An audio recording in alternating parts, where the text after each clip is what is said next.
Very welcome here to MW Moore Park for this evening's game of a marathon weekend of 2020 finals, and the first one up tonight is the Premier Intermediate Hurling Championship Final, sponsored by Laois Shopping Centre, where Portlaoise take on the Harps, and joined by Enda Lyons and Tomas Moore, and we'll be bringing this game to you shortly. Off with the Portlaoise team. In goal, O'Neillan. Full back line, Patrick Norton, Frank Flanagan and Dean Lynch. Half back line, Ross Brennan, Kieran McAvoy and Owen O'Connor. Midfield, Cara Healy and Gary Bergen. Half forward line, David O'Mahony, Aaron Bergen and Cormac Rigney.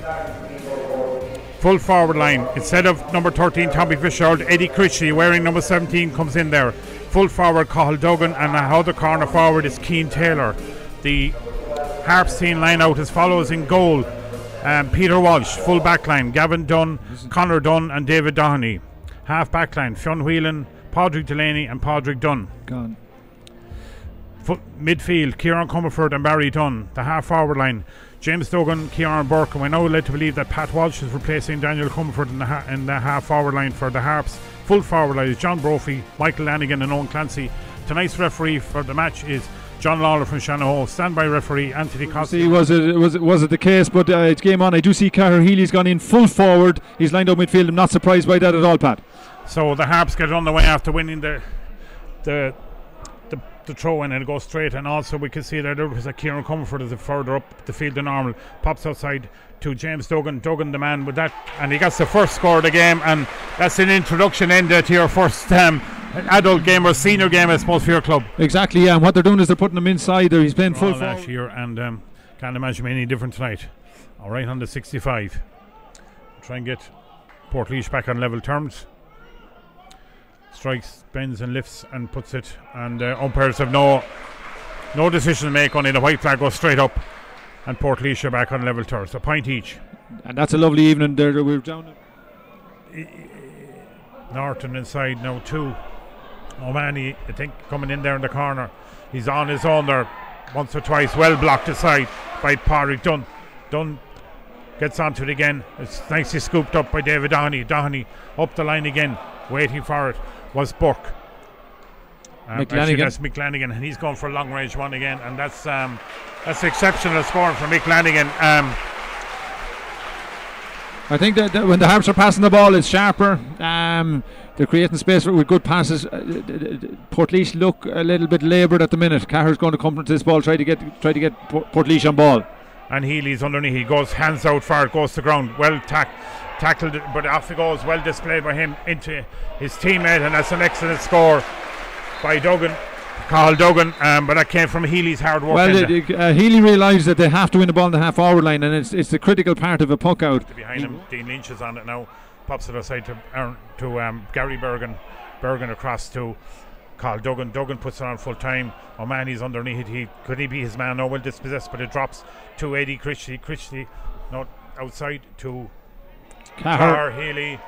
Cara Healy with a score, and that's Dean Lynch, and Lynch doubles on it, and who's waiting for it? Cara Healy unfortunately went out of grass this time, but he got a massive touch on it, and that could break kindly to him, and that's the Cian Taylor with it. And again, you can already see the influence of Cara there. That's the wily experience there. He's getting the touch in, he's getting the hurling, he's throwing the ball over the bar, he's won puck out. Very impressed with Eddie Critchley so far. So Aaron with his chance to put Portlaoise ahead, and he duly obliges and strikes it over the bar for them. 5 points to 4 ahead. As Peter Walsh comes side on this, and out comes Kieran McAvoy again with it, and breaks down. Healy was underneath and he got a touch on it, and it broke nicely to Cormac Rigney. Rigney goes back across to the middle. Will he get the score? Yes, an excellent score there, and again Cara Healy involved in that one. Yeah, because Padraig Delaney was coming. Walsh is in there. There's a good few Portlaoisemen in there. Dean Lynch is in there, breaks aside to Pat Walsh again. Oh no, sorry, to Michael Lanigan, and Lanigan, cool as a cucumber, puts him over. And I say Fintan Deegan would have hoped Michael Lanigan was on more of those ones that they missed with Ross Brennan. Brennan back to Kieran McAvoy. He just pulls on it. It's anyone's game, and underneath is Healy. Gets a vital touch on it. Goes out to the left. Comes back into the right. Pops it across here. A great ball and a goal for Portlaoise. Aaron Bergen with the ball. And I can't keep mentioning his name, but Cahir Healy involved again, Enda. He read it because he saw the only forward that was moving inside when that clearance was hit. Cahir realised it was under hit and it was dropping short, and he knew it was worth the burst of energy. He's absolutely fantastic, and then he did the right thing, laid it off, and a super goal. They lost it, but still Barry Dunn has it. Portlaoise going in, throwing bodies and everything at it to try and win, and there's danger again here as O'Mahony comes out with it, turns around and puts it over the bar, and that was Portlaoise turning up the heat now again in these few minutes. Epitomised there by Ross Brennan, who ran in to block the shot. You can't. Who's going to win this? It's the Portlaoise man that goes over him though. Dealt nicely inside there by Padraig Dunn. Dunn puts doubles on again underneath Comerford and Flanagan, and Comerford wins this battle, trying to get away from, turns around and puts it over the bar. And I think that's the first sign of Kieran from right end in that battle, kind of getting the upper hand. Absolutely, yeah. And that's why I'm saying Portlaoise should be happy enough that if he's only got 1 point from play and he's had a full 35 minutes in there, I'd say well played Frank Flanagan. I'll reduce the gap to a single point before we come to half time, and he does that, Julie, and just as he puts it over the bar, John Lawler calls time at half time, and Tomas just.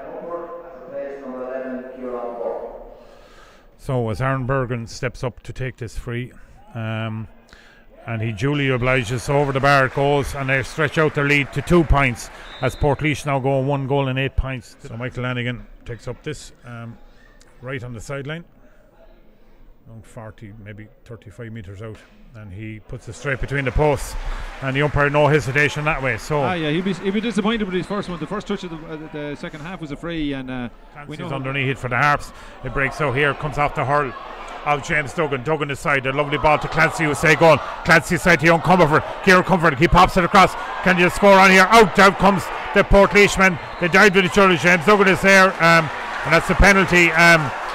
I think when we look at it, two Portlaoise men collided with each other from my looking at it. But anyway, great ball by James Duggan. Absolutely. Duggan to Clancy, and they're popping it off, doing all the right things. Was this a bit loose? Probably, but the Portlaoise lads have ended up. So now we're going to see what happens here. We're all bated breath. The whole of Durrow is open. The disc goes one way. So too is Michael Lanigan, Fintan Deegan in particular, and he goes low and hard and straight into it. And if there's ever a way to take a penalty, and I'm sure that's it. Yeah, and you're not saving that, and it's actually a very, very clever penalty, because Owen Nealon holds the hurl in his left hand, which means he'll save anything to his right. Very hard for the keeper to switch the hurl. And but anyway, they're going to play away, and so too this the new man Owen Doherty. Doherty turns around with the yellow helmet, strikes the ball, clean as a whistle. That's a massive score by Owen Doherty, just brought in there a while ago. It is, yeah. No line balls, even though the linesman people, as David Doherty clears the lines there inside to Duggan and Lynch. There's been an intriguing battle the whole night. James Duggan wins this lovely cute ball across here. Harps man, he should turn around and he should put it over. He tried to soul around him, and he did, and that was well played there for the Harps man, and Fintan Deegan. Option, so well played, Podge Delaney, good positioning, and he's going to end up with this ball. Well hurled, Podge, good hurling. He did, yeah, and he comes out with Nigel Easton, tried to stop him, but he wasn't able to. Michael Lanigan doubles on it again inside to get a nice bit of out of sight of Comerford there. They're liking what he's doing, and he turns around, catches the ball, and he's already cheering at the minute he pucks it, but that's what you get from a county man. Puts it back outside. That was a hard ball for Duggan to get, but he did get to it.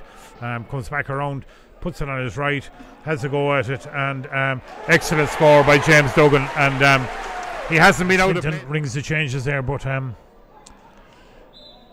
looks like they're going to see out this. But Portlaoise of the 65 dropping in and around the house again. Deck goes everywhere. Again, God knows this is a big scramble, and the umpires are pointing. And we've got a goal somewhere. Portlaoise have got a goal. Tomas, we'll ask you later who got that. But anyway, I think it was Glossy. I think Glossy got a touch on it. Right. I might be wrong. We're watching the replay. Well, he's the closest man to it. 2:12 to 1:18. 3 points in it. Time is up on the clock. It depends what John Lawler may add for any subs coming in or what. Any bit of injury since then. So we're still playing on, and Portlaoise have it, and they're going to try and clear the lines. Paddy Norton doubles on it, but John Lawler had blown the final whistle.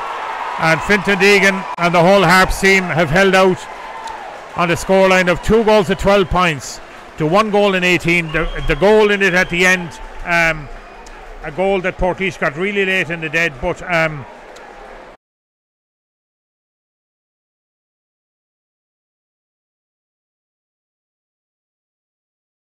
by David Doheney. Doheney up the line again, waiting for it was Burke. Actually, that's Mick Lanigan, and he's going for a long range one again, and that's exceptional scoring for Mick Lanigan. The whole of Duro is hoping that this goes one way. So too is Mike Lanigan, Finta Deegan in particular, and he goes low and hard and straight into it. And